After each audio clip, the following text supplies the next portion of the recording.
Mr. Rajiv Malhotra, our mentor Dr. A.K. Sengupta, members of the SIS Managing Council, faculty colleagues, and my dear students. A very good morning and a warm welcome to this very interesting and thought-provoking session today. Before the session unfolds, as a mark of an auspicious beginning, I would request all the dignitaries to please come forward and light the lamp.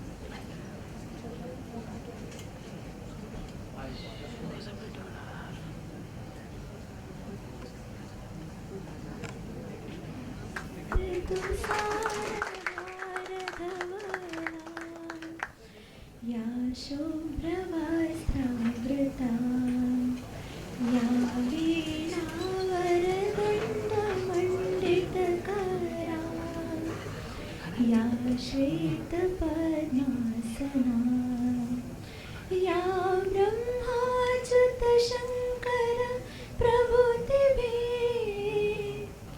देवैः सदा वन्दिता सा मां पातु Saraswati Bhagwati निःशेषजाड्यापहा. Thank you, sirs. I would request the student volunteers to kindly escort the dignitaries on the stage, please.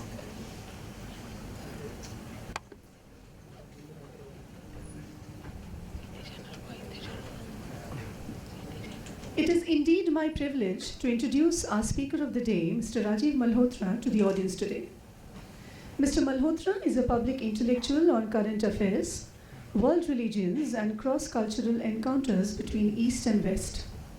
His career has spanned the corporate world as a senior executive, strategic consultant, and successful entrepreneur in the sectors like information technology and media. His Infinity Foundation seeks to foster a better global understanding of Indian civilization. His work presents a viewpoint that the Dharma offers a complex and open framework for a genuine dialogue among diverse people rather than just a zero-sum game. He serves on the Board of Governors of the Indian Studies program at the University of Massachusetts and served as the chairman for the Asian Studies Education Committee of the state of New Jersey. He is a very well-known speaker and writer and has authored world-acclaimed books, namely Breaking India and Being Different, which establishes the key points of divergence between Western and Dharmic worldviews and their implications. He has also published an anthology, Invading the Sacred, which emerged from a debate he sparked regarding the inadequate portrayal of Dharma in American academia. In addition to these, he has written hundreds of articles and blogs. Voices such as his are very important to us today, because in a world where difference of opinion are bound to happen, they are often frowned upon. And citizens today, not only in India, but all over the world, are in a desperate need of guidance to live not only with tolerance, but more importantly, with mutual respect. Sir, on behalf of all my colleagues and everybody present here, I welcome you to SIS Management College.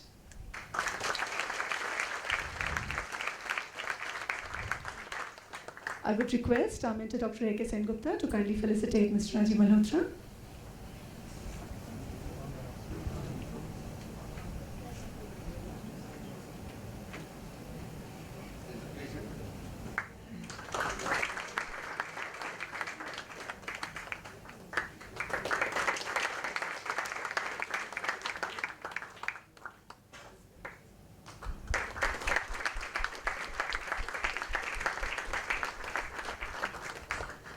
Sengupta sir, a few words from you.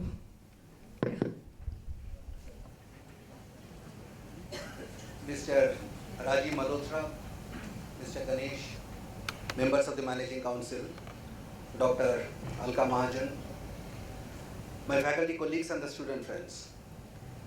I think this type of intellectual interactions and deliberations are quite useful for all of us, in the sense as Professor Sanjuta rightly told, that in the world of diversity, and to live in this world with a sense of mutual respect becomes an extremely important thing.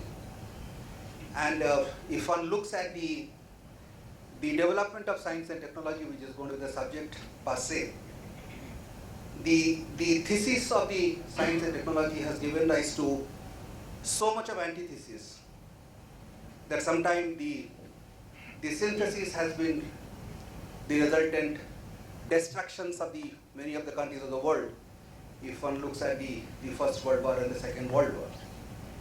And therefore, the judicial use of any knowledge, the judicial use of any concept, the judicial use of any technology, the judicial use of any progress of civilization or the tools of the progress of the civilization for the betterment of the civilization becomes the most important theory in the philosophy today.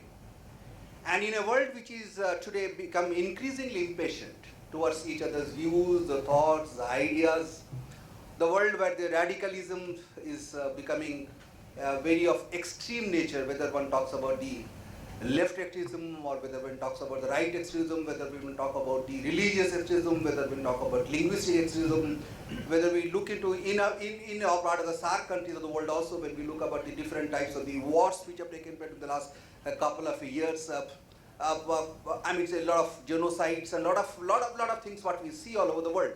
So that essentially shows that there is a need for, I don't say calm, but there is definitely a need for a better understanding of the humanity.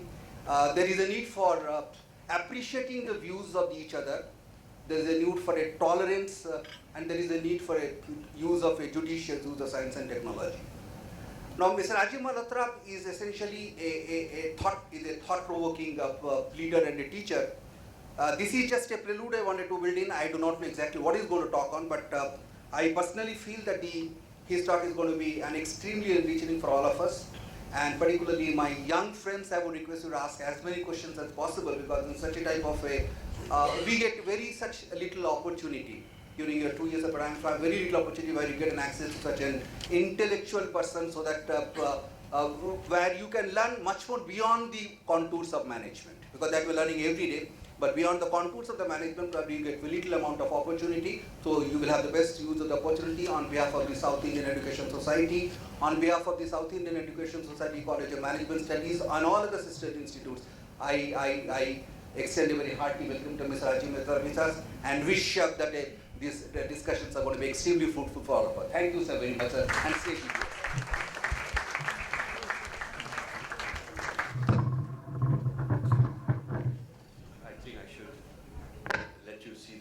Slides I have.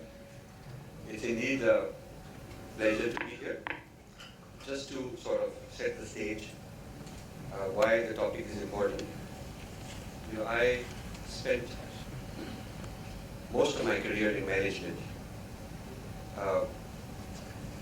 First in technology management, then in marketing, product management. Then I became a vice president for one of the Fortune 20 companies worldwide, in charge of mergers, acquisitions, strategic planning, corporate development. And I was around 30. It was not fashionable for Indians to be senior executives in the US. Now it is easy because it's been done by many people. But in the 1970s, I was the only person who was a senior executive and corporate officer in one of the Fortune 20 companies. And in my company, I was also the youngest. So the around 30-ish, the other guys were like my father's age, you know, kind of thing. So it was not easy to break so many glass ceilings and get into corporate management. And yet I never took a single course in management school. Sorry, but I am not a product of an MBA. I think it's good that you guys are working. It will be helpful. And many times I wish I had the formal disciplines. But I'm self-taught. I'm self-taught, partly as a result of being a scientist. You learn to think critically. partly as a result of my civilization, my cultural upbringing, a lot of nuanced thinking, a lot of always negotiating, always being willing to reconsider, and creativity. That is part of my tradition from India, and I felt that this was an advantage I was able to take benefit from. Now, I utilized my upbringing in a non-Western civilization to great advantage. To great advantage. Unfortunately, most other Indians on the world stage look upon it as some kind of a matter of shame, or something to avoid, or something to dilute, something to apologize for, partly because they don't know enough and they can't talk back, they can't answer back. And I was very different.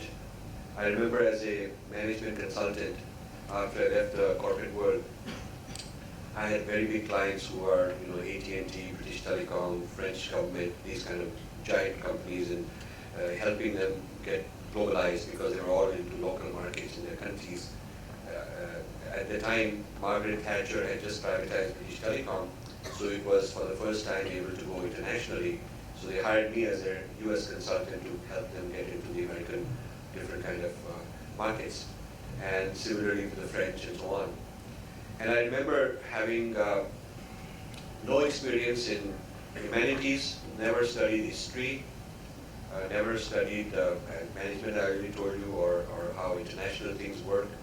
It was all sort of intuitive, self-taught, but a lot of courage and willing to take risks and try out things and see how it worked, but also observing the other guy's psychology, figuring out where he's coming from, what are his strengths, where is he vulnerable. So, and being raised in a Punjabi family helps if you want to be a tough guy. So I never took anybody's nonsense.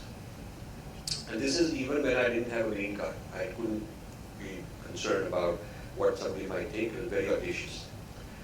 I remember one of the chief executive in British Telecom, who was very big deal, as you would expect, had appointed somebody to be in charge of all new initiatives worldwide, and I was his consultant, his management consultant for strategic planning.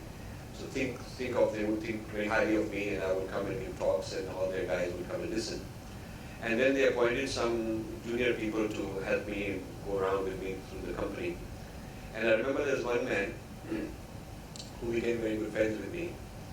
And this is the first time I learned how they thought of Indians, and how it was assumed by him that he could deal with another Indian the same way, and how I pulled a surprise on him that he couldn't. Because in our long train rides, or sitting in a hotel somewhere, or in a flight somewhere, he would start a topic about, something to do with Indian, and try to fit me there. And I have many, many stories. And then I realized that if I were to turn back and tell him a little bit about how I think of him as an Englishman, I started developing this art of reversing the gaze in a very nice, polite, diplomatic way, as a strategy of negotiations and dealing with other people, making sure I get the respect for myself and my culture. And I learned what I think the Chinese have mastered much better than Indians, Japanese have mastered much better than Indians, which is to remain who they are in terms of their civilization and their sense of identity, and at the same time be very modern, technically savvy, very, very successful. They have not had to apologize for their history and their background in order to be successful in the world. And this is unfortunately not the case with Indian corporate people. When they go out, they are very quick to deny who they are. Don't worry, on that very embarrassed when a question comes up on why this symbol, what does that mean, why is that so? They're not able to explain it logically in a sensible manner, in a positive manner. And I find that one of the big differences between the Indian and the Chinese, over the last 40 years I've lived in the US, I found, is that the Chinese is very assertive, it comes from a position of strength, and therefore the American likes that. They like the position of strength. They don't like somebody who's very servile and very kind of complex person. So I would say that the relevance of what I'm discussing is not just a matter of technology, it's also a matter of understanding your civilization, understanding your civilization. We've been taught history from the colonizer's point of view. That is a history of inferior people, who haven't done anything. They're fighting each other, they're being conquered. So there is this kind of a complex, and that's what we know. And then unfortunately our own historians have taken some of that and started expanding on it. So I thought, having come from a technological background and having seen how inter-civilizational discussions and dialogues can affect my corporate career also, can affect the business of an Indian businessman who's out somewhere negotiating, it can affect that. I thought that I should play a role in this, and I decided to take early retirement. I sold companies. I had about 20 companies that I owned, which I had set up after leaving the corporate world in different parts of the world. I exit those and started my foundation to do this kind of research and learn and propagate these ideas. And one of the things I decided is that the notion of an Indian and the notion of Indian civilization and its history should not be defined primarily by wars and being conquered and conflicts and exploitation and poor people and all that, because that is not really the whole history of India. Indians were also tech savvy, making scientific contributions, advancing some of the things before anybody else, exporting knowledge to the world. And why isn't this being taught as part of who we are? Why can't an Indian shift the topic of conversation to something of this sort whenever he's in an international forum and talk with great confidence? Why not? We are not taught that way. We should be. So I came across a series by a British guy called Joseph Needham. He was in Cambridge and he lived in China, and he did research all his life on Chinese science and technology. And he did 30 volumes. Now they've added more after he died. And every library in the world where they teach China, doing business with China, understanding the Chinese mind, understanding their history, they teach these 30 volumes on the history of Chinese thought and rational thought, scientific thought, and so on. And there's nothing like that on India. There's nothing, no one place where you can go. So one of the projects I started is to try and create 20 volumes on the history of Indian science and technology. We have 8 volumes published, ready today, and 4 more will come in the next couple of years. And my idea is that Indian youth should understand these things so they can talk about it. Another reason for relevance of this topic. First reason is you must know your identity when you're dealing with outsiders who will be coming and running companies in India. You will be working with people outside and in India, and you should know who you are. And if you have an inferiority complex, unfortunately most Indians I come across have that inferiority complex when they deal with Westerners. If you have an inferiority complex, you will suffer in your own career also, because you'll come across like you're weak by somebody knows what is your vulnerability. They can push that button and then you will be very sad. He knows how to make you happy, he knows how to make you sad, he knows all your buttons, and you don't know his buttons. You're scared to even look at him and challenge him in any way. And this is a world where people are tough. They do talk about these things. We are told don't talk about these things, but people do talk about these things. I come across Chinese businessmen who are very clear on what it means to be Chinese. Very clear what is China, what is our history, who we are.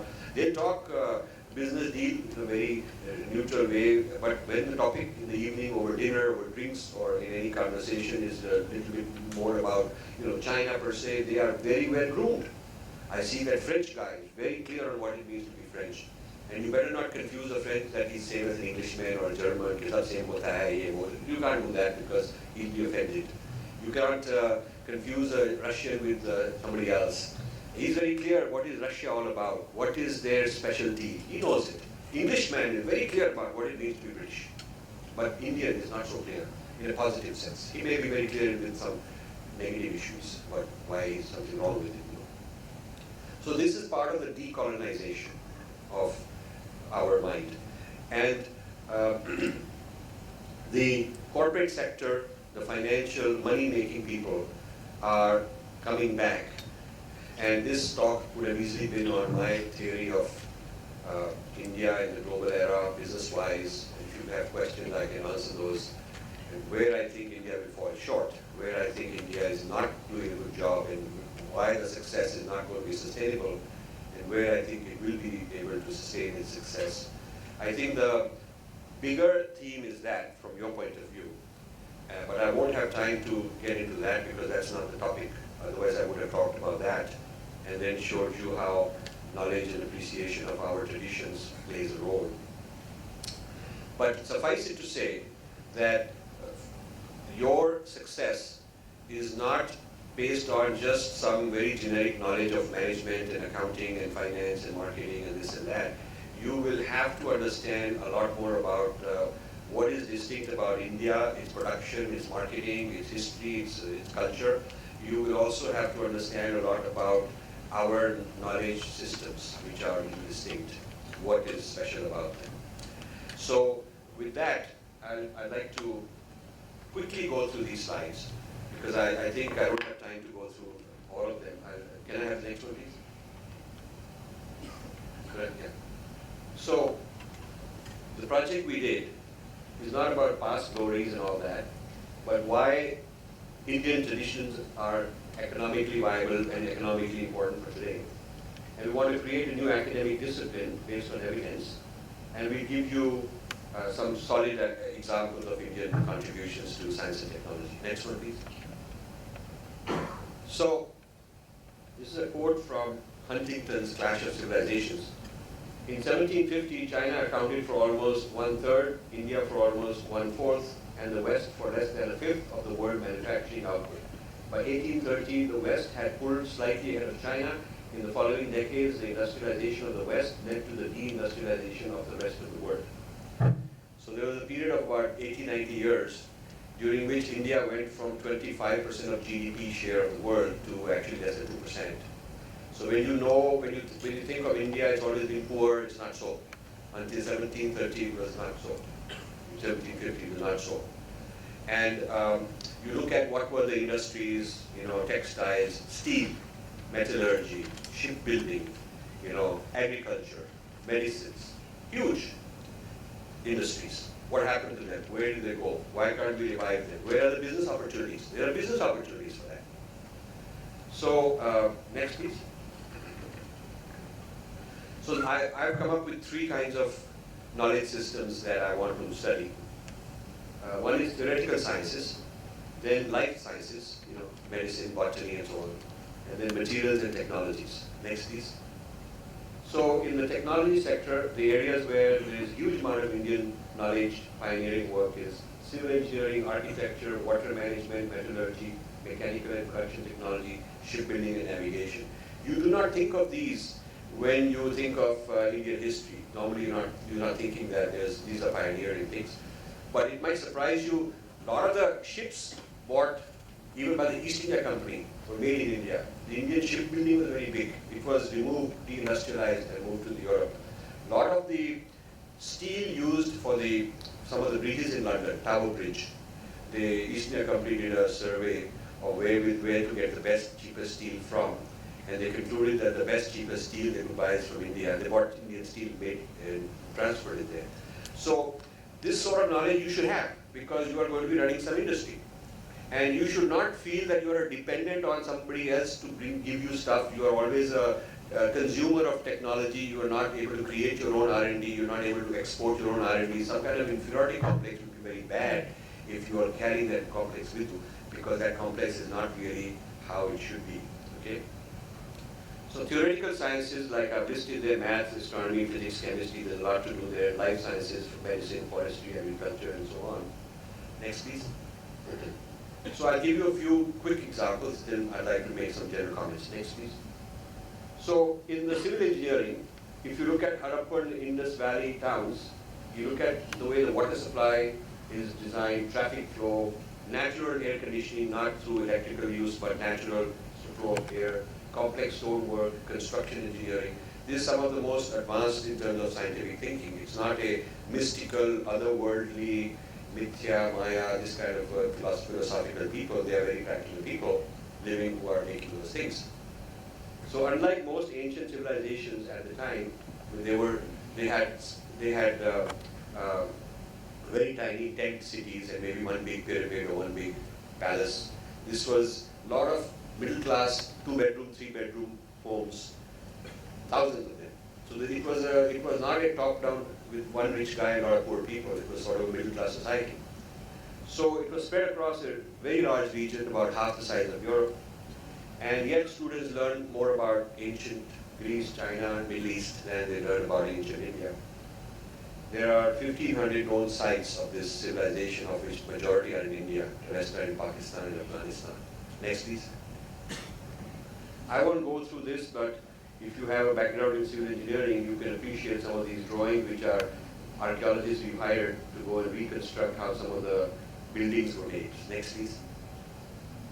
So these middle-class homes had a couple of bedrooms, private bathroom, drainage. This is like 3000 BC. This is unknown anywhere else in the world. Next, please. So this is a typical household construction of some place in a particular town in India. Next, please. And the amazing thing is that you feel that technology means standardization, and Indians didn't know how to standardize. But the weights were binary. Weight unit was 1:2:4:8:16, and the tiles, the brick sizes were standardized across the whole region, and for a very long period of time it remained standardized. So one of the dilemmas people haven't figured out is what was the management system for such large standardization of manufacturing. There is no evidence that there was one factory making it for everybody. It seems that different towns were making their own things, physical things, but they were in compliance with some standards. So there was some kind of a decentralized standardization. We are taught in management that standards should always be standardized, centralized. You need a central headquarters standards organization. So then you ask yourself, how was such a decentralized standardization carried out successfully for a long period of time? It's a good topic for research. Next, please. So these are just some pictures of things that go as far back as 3000, 4000 BC. Look at the bricks. I mean, this is an amphitheater. It could be something very modern. Next, please. So water management, water is a serious problem in India, and it's important to know how it was managed traditionally. If you look at satellite images, they are able to tell water body, even if it's dried up, underneath a few meters with infrared, you can tell there's some little bit of water left, even though the surface has dried up. So we looked at some of these maps.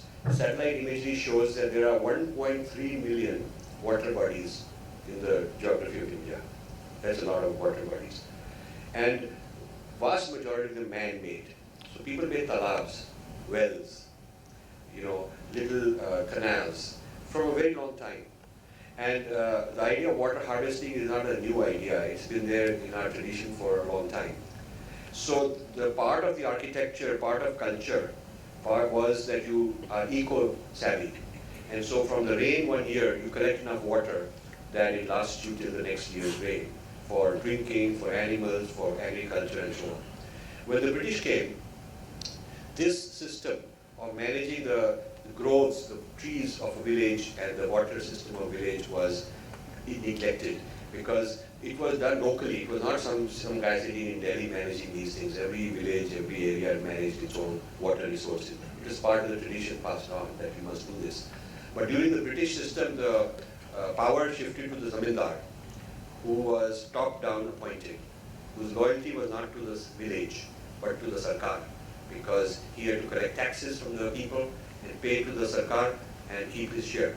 So he was in business as long as he was able to extort enough money and give it to the British, and that is how they kept him in business. So the local governance, the panchayat and the local governance was thrown off because they were not necessary for this kind of system. And so all these talabs and these water systems went into disarray and they were no longer managed. And a lot of places we found, when the satellite tells you there was something, today it's a dump, it's just a garbage dump or something like that.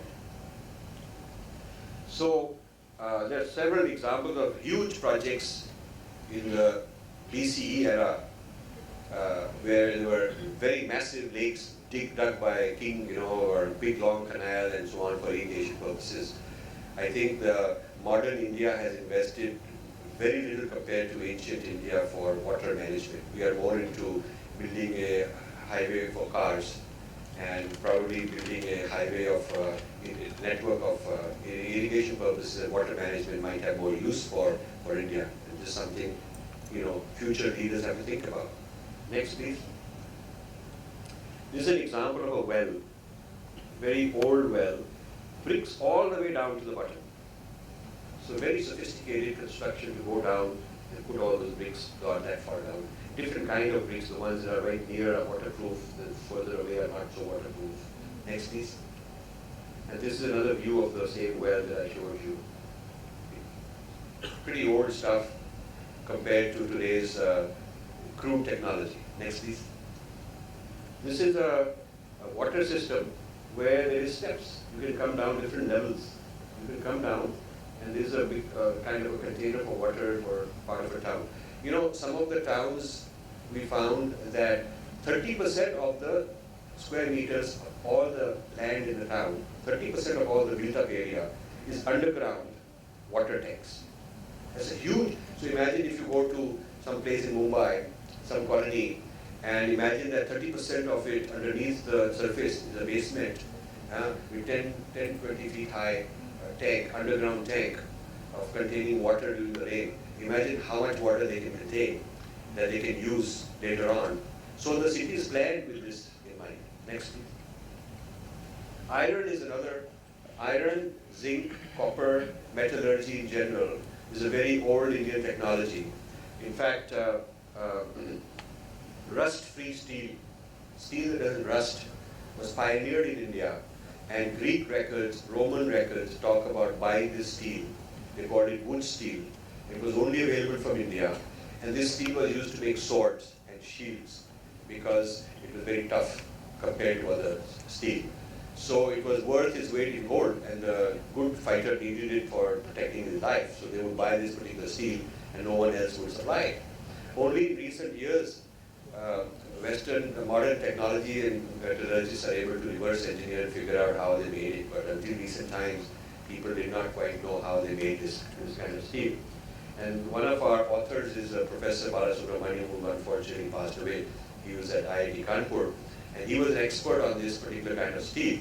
And he did research on the Delhi Iron Pillar. There are about 20 of these iron pillars that haven't rusted. They're all over India. And he was looking at the technology used to make this rust-free.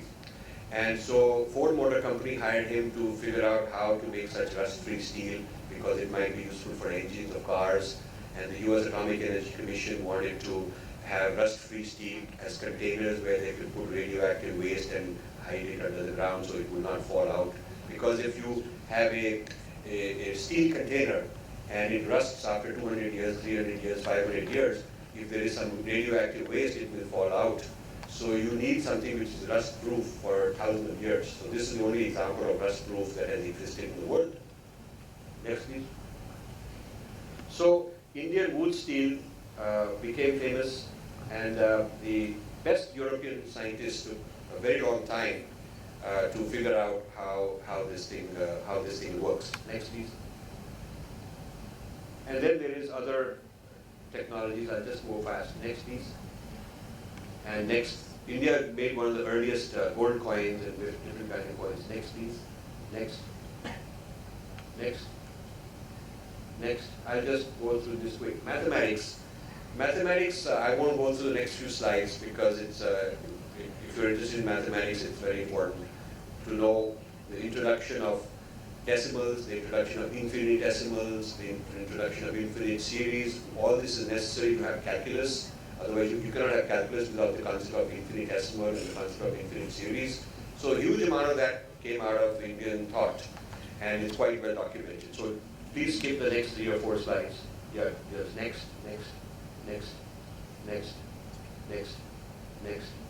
Okay, so let's move on to what does it tell us. I just wanted to give you a few examples.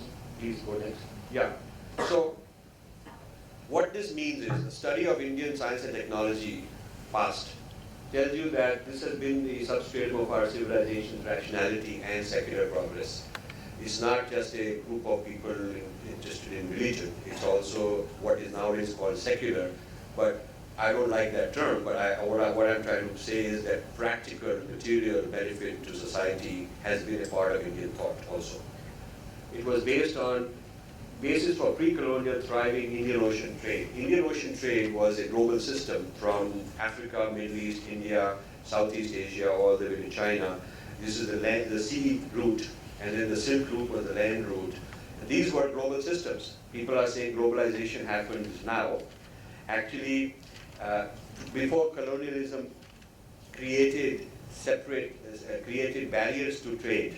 Before colonialism created barriers to trade, there was a global open trade system. People were trading from India to various places, China to various places. There was a globalized system of trade for a very long time, with India and China as the center of it, and Europe kind of on the fringes of it. And this was closed by rival colonial powers, you know, the British and versus the Dutch versus the French and whatever. They closed these trading systems. And now these are being reopened, and it's being considered like globalization is something new. But there is an Indian Ocean globalization for a long time ago. And so this type of research gives you some insight into that kind of thinking. Next, please. So India is, the ideas of India tend to be dominated by social sciences. There is a social sciences concept of India, and if you, on the right-hand column is, if you look at history of Indian science and technology, it gives you a different concept of what is Indian. So social science idea of traditional India is that most Indians were mystical and otherworldly. And if you look at science and technology, it says that they were also rational and innovative. Social science says that our ancestors were frozen in time and generally backward. And the history of science says they were very pragmatic and progressive also.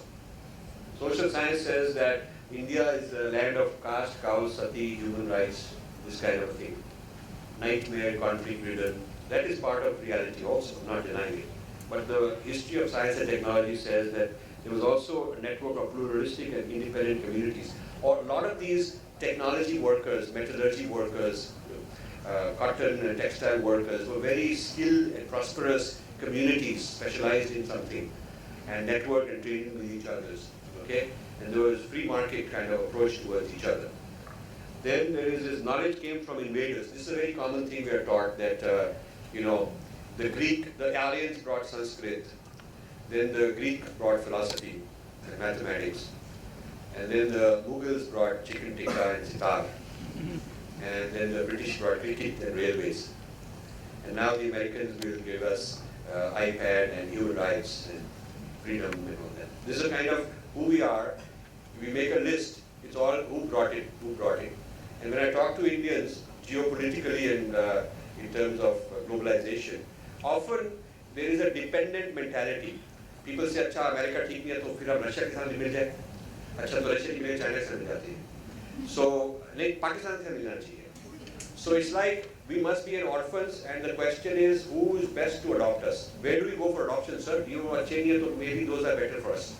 मतलब completely useless in terms of who we are as ourselves. What is the idea? This is not on the table of discussion in any dining room in China. You don't see them saying, अच्छा वो Russian नहीं ठीक थे, अब America के हम साथ बच्चे बन जाते हैं अमेरिका के. अमेरिका नहीं ठीक होगा तो हम अरब के साथ बन जाएंगे. They are not worrying about whose dependent we are. But Indians think like that.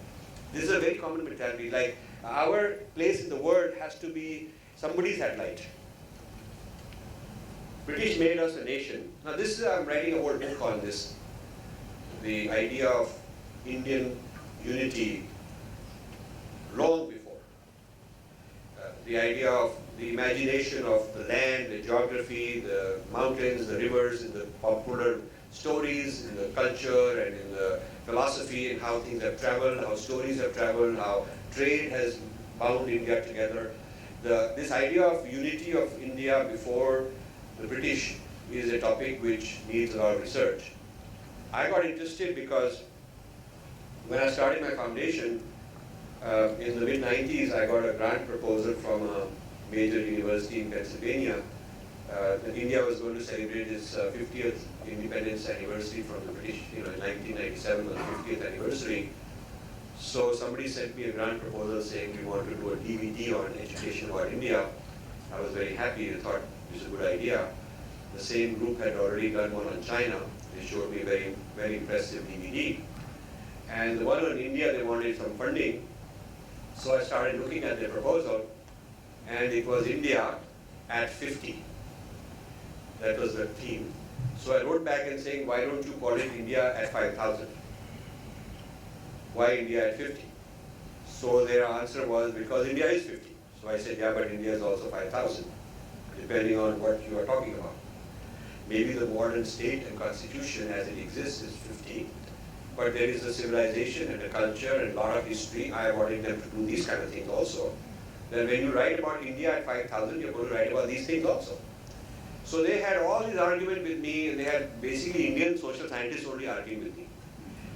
Every time anyone wants to argue with me, they have no shortage of Indian social scientists to come and attack, and I love attacking back, So I also remember I was appointed the chair of Asian Studies for the state of New Jersey by the governor.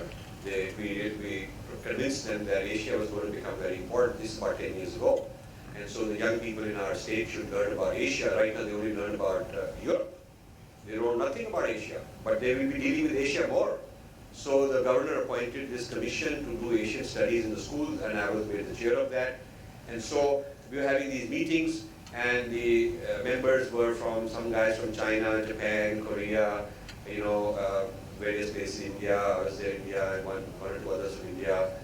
Then there was people from Vietnam, Thailand, all these different Asian countries. So I was introducing the idea that there is the guy who was the link between our group and the governor's office was a Jewish guy, very open-minded, very interested in the idea of promoting Asia in the school system, but he was not knowledgeable. So he would ask straightforward questions, and I would try to answer them. And when he wanted to know how do we are teaching right now the spread of civilizations, and we're only teaching Western, because we don't have any examples of Asian civilization spreading. This is what he told me.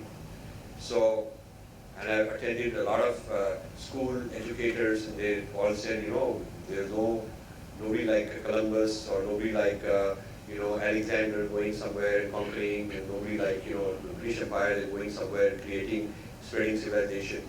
So I said that the problem in your model is that you are considering spread of civilization to be synonymous with conquest, military conquest. So I said a counterexample is the spread of Buddhism from India with no conquest. There's no army, there's no king. Nobody went and put governors and started taking taxes from them and imposing things on them. But it's a spread of civilization. And you should teach this to the students, that there is a non-Western model of spread of civilization. So I told them this. They were very impressed. So we had this huge, all the Chinese, Japanese, Southeast Asian people all are very happy that we are going to create a pan-Asian idea, and explain how learning about this should balance out their knowledge about Europe. Then they wanted to know another topic in the school system is major changes in the world in the 20th century. So they were teaching things like rise of communism, First World War, Second World War, things of that kind, which are very important. So I said, how about decolonization by Gandhi, which changed the whole world? And it was not in the school system. So we started doing that and adding these kind of things from Asian point of view. Now the point of my story is that the other Indians on the committee started getting very upset at me. They started saying, but sir, you should teach about caste system, you should teach about we having this dowry death going on, we have this one, that one going. So I said, okay, but there was slavery in Europe, they're not talking about that in the school system. There was, they're not talking about all kind of, they're talking about how their science and technology has upgraded their life. They're talking about accomplishments. The topic of the school curriculum is accomplishments of civilizations, spread of civilizations. I mean, they're spread in all kinds of horrible ways, but they are trying to teach, in this course, they're trying to teach so that we can learn good things from ancestors of the past, and if that is the criteria for the West, that is the criteria for Asia, we want to teach these things. So these guys were from social science kind of education.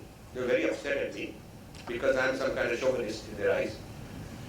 So I had to have a side meeting without these guys and talk to the Chinese, Japanese. There was a woman from Vietnam, she was very much on board with me. She said, we don't worry about these guys, we are going to put this through. And there was one Thai lady, and like that. So then I said, okay, so since we all agree, I want you guys to talk like that. So in the next meeting, the Chinese spoke up about the importance of the spread of Buddhism to us as Asian civilization, and the other guys spoke up, and the other guys spoke up. I had to rely on non-Indians to push my case through, including a whole lot of stuff I had on science and technology, to this I added some Chinese contributions and contributions from other Asian countries. I had to use non-Indians to throw the Indians out because they had so much inferiority complex. They were just sitting there trying to snipe at me, and this is very common. I face this all the time. I'm quite good at hitting back, so I also know how to recognize such people like that. When they open their mouth, I can also recognize them. So this is what you will face. And maybe you are already brainwashed like that. Maybe you already colonized and you learn to think that you better keep your head down when you're talking as an Indian because you should be very embarrassed, sharmani chahiye, shit like that. And so, in some ways, I'm giving you a kind of a counterexample of how else you can be and why it is important in your corporate careers. So there is a lack of self-esteem and defensiveness and closeness and all that which we have been taught. Next, please.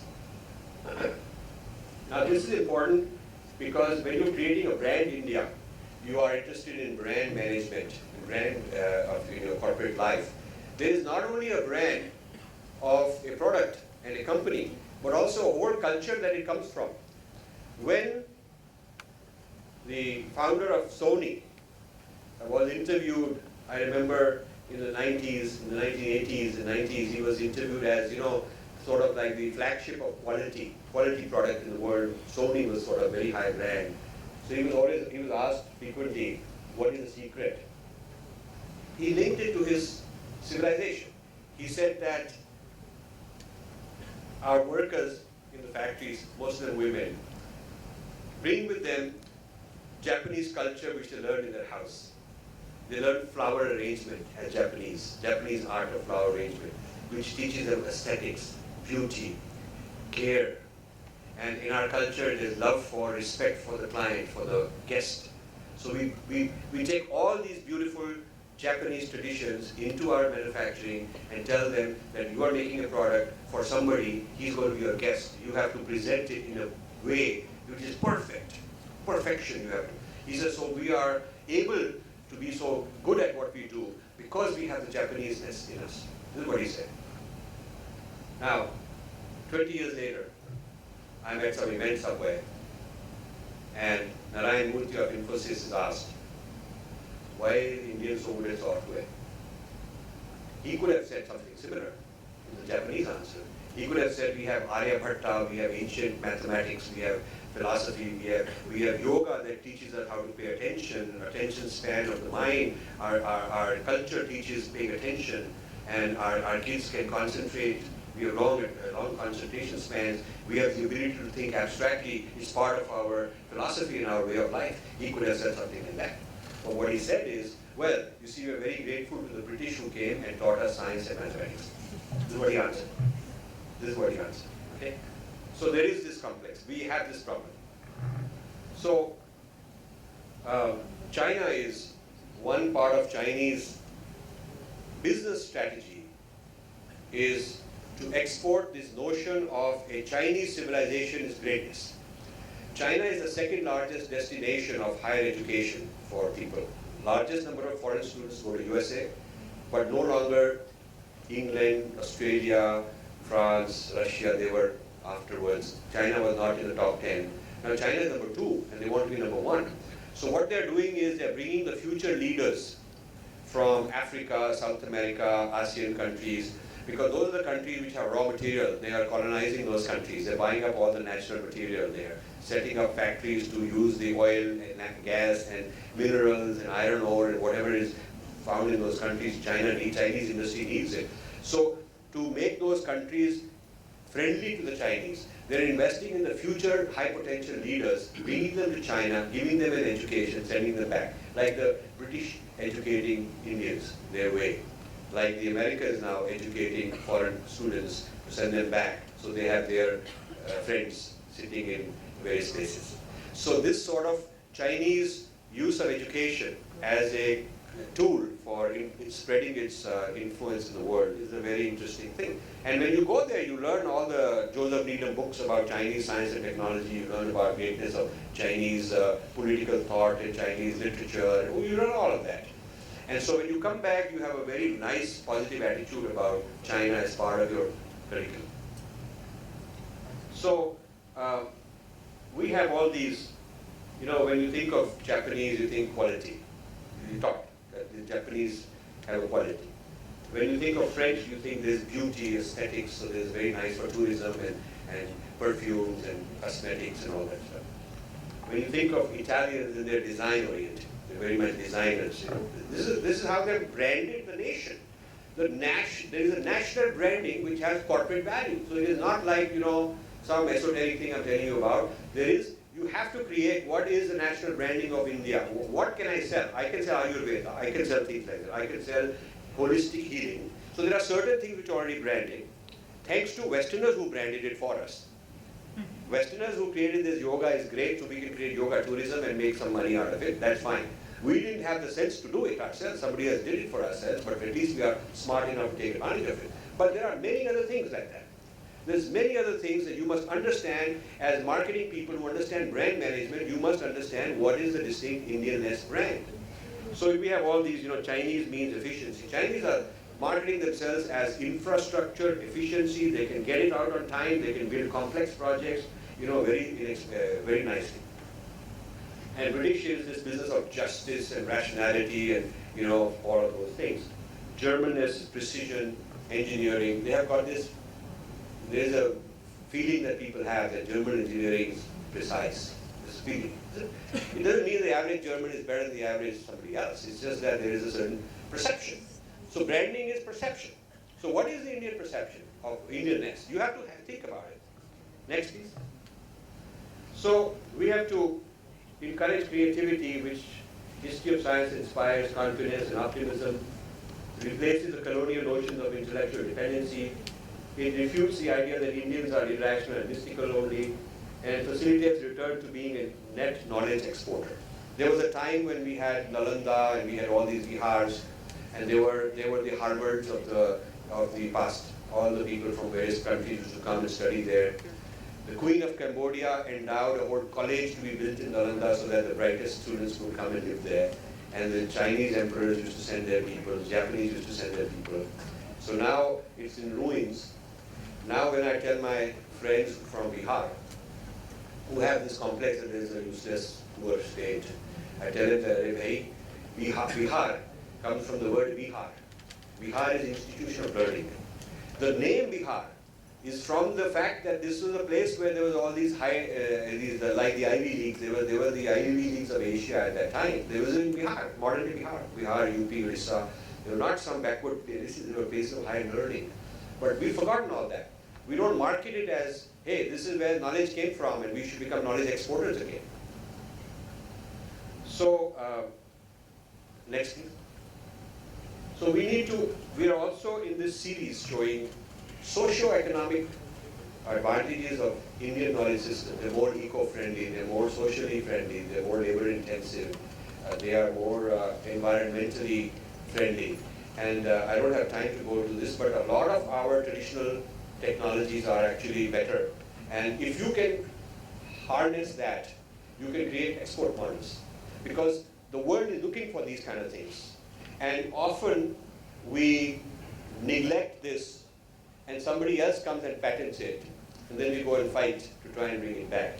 This evening I'm giving a talk in IIT Mumbai. The topic is something like, are we buying back from the West what they took from us? That's the topic.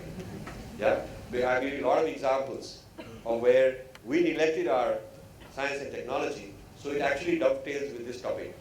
Today I'm talking about our science and technology, and then in the afternoon I'll say, explain what has happened because we neglected this HIST is that we are now having to buy some of these things back. Next, please.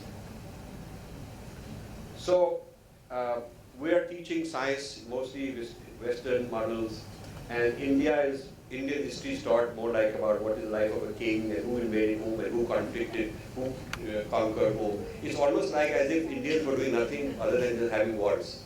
And it's a list of who won which war, which battle. And like, we're not really sitting and doing anything else with our lives except, fighting and getting conquered or something.